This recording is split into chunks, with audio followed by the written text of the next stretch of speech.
So this spring, coming back from the southwest desert, Renogy sent me out a 400 watt folding portable solar panel, and I did a review of it and said I would try to incorporate it on my boat this summer and come back with a part 2, let you know how I was able to incorporate it and how it's performed. So here is how I set it up. Took some thinking to figure out where I was going to use it on the boat. Wanted to get it away from the boat's superstructure as much as I can to prevent shading, and also I wanted to be able to get around on the deck very easy. Last year I had a folding panel that kind of sat on the bow, but it was always in the way. So this is the idea I came up with.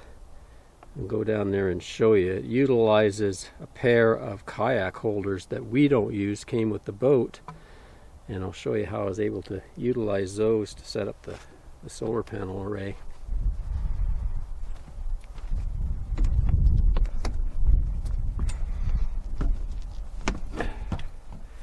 Here we go. You can see down here, there's the kayak holder. And I took a 1-inch piece of PVC drainage pipe and ran it along and attached it to each of the kayak holders. Give me a base to put the panel on, and then there's some foam here. Let me go down in the water and give you a look at the underside. Here's a closer look at the underside.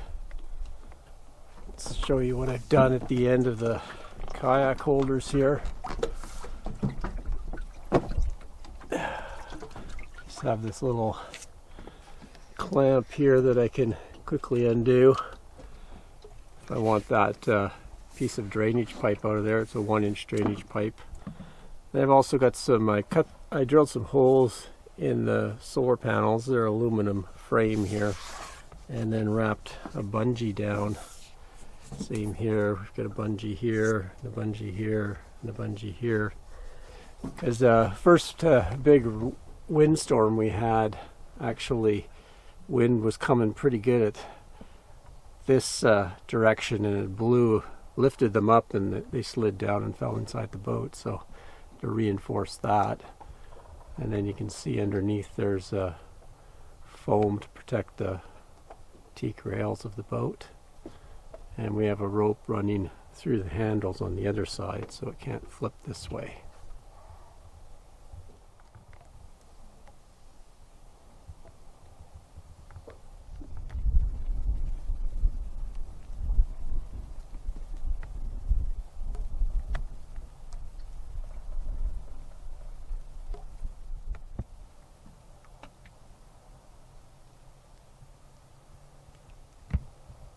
So that's worked out really good. As far as the panels go, I've seen very good output from them, as high as about 380, 390 watts at times.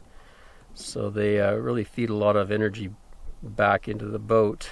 And being away from the boat, they do. Oftentimes they're unshaded, so I get maximum output. I've had a few issues with them. One being on this end especially, I've had these blue pieces just kind of pop out. These are aluminum frames here, and then they're kind of in the corner, they're put together, and I've had them kind of pop out on me and had to put them back in. And I've actually taken a couple and filled the corners with a silicone. One of the YouTube commenters had shown some pictures to me, I'll post them, that underneath they didn't do a really good job of sealing the panel to the frame on his. So that's kind of one kind of quality control issue. You can see I utilize the handles for when they're in suitcase mode. I just run a dock line through there to kind of cinch them down on that side.